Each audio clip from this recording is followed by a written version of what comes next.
கிராண்டான butterfly clip செய்கிறதுக்கு first butterfly ஷேப்பில் ஒரு பேப்பர் கட் பண்ணி எடுத்துகிட்டு அதை OHP ஷீட்டோட ஸ்டிக் பண்ணிக்கோங்க. ஒரு சைட் ஆஃப் விங்கில் க்ளூ அப்ளை பண்ணிவிட்டு மல்டி கலர் செயின் ஸ்டோனை இந்த மாதிரி பார்டர் மாதிரி கொடுத்துக்கோங்க.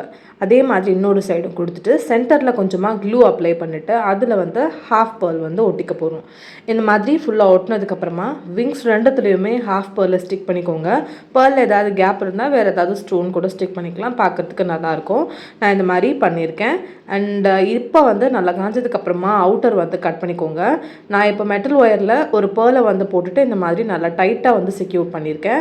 அதை வந்து இந்த மாதிரி நம்ம அதனோட ஆண்டனாஸ் மாதிரி கொடுக்க போகிறோம். 2 பேர்ல் அதே மாதிரி செஞ்சுட்டு இது நல்லா வந்து சுற்றிட்டு எட்ஜஸ் எக்ஸ்ட்ரா இருக்கிறதெல்லாம் கட் பண்ணிவிட்டு சுற்றி வந்து நான் வேக்சின் ஷீட்டு ஓட்டிட்டேன். இப்போ அலிகேட்டர் கிளிப்பில் க்ளூ அப்ளை பண்ணிவிட்டு அந்த பட்டர்ஃப்ளை எடுத்து இதில் ஸ்டிக் பண்ணிட்டோன்னா சூப்பரான பட்டர்ஃப்ளை கிளிப் ரெடி ஆகிடும். இந்த மாதிரி 2 செஞ்சிட்டிங்கன்னா குழந்தைங்களோட போனிடெயிலில் போடும்போது ரொம்பவே அழகாக இருக்கும். கண்டிப்பாக ட்ரை பண்ணி பாருங்கள், மறக்காமல் லைக் பண்ணுங்கள்.